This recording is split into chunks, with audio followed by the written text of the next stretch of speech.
जोहार इन खुकुमनी हेमरम आपे सानाम को गिनसागुन दारा मेटपे ट्राइब टीवी रेना बसियम बेवरा खबर आखरारे झारखंड रेना चैबासारे 30 कोटी टाका खरच काते बेनावाकान रेलवे फ्लाईओवर साउते 44 गोटांग प्रोजेक्ट होला उडो सागुन केदाय झारखंड सीएम हेमंत सोरेन साउते एसीसी सीमेंट कारखाना तैयार अक्तो जहां को अथासा चालाव लेना उनकान 45 गोटांग हर चाकरी रेना जॉइनिंग लेटारे एमा कोआ।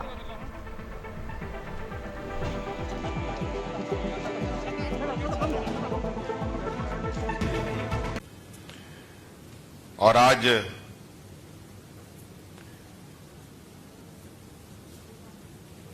इसको ध्यान में रखकर हम लोगों ने कई योजनाएं कोरोना काल में भी शुरू किया था। ग्रामीण क्षेत्रों में पोटो हो खेल मैदान बनाने का कार्यक्रम,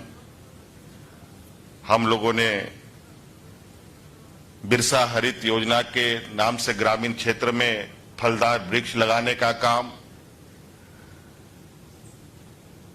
कई ऐसे योजनाएं प्रारंभ किया था। जो मुझे आपके पश्चिमी सिंहभूम की जानकारी दी गई है, लगभग 724 पोटोहो खेल मैदान बनाया जा रहा है, जिसमें लगभग 114 पूरे कर लिए गए हैं और अभी लगभग 450-420 के लगभग मैदानें बन रही हैं।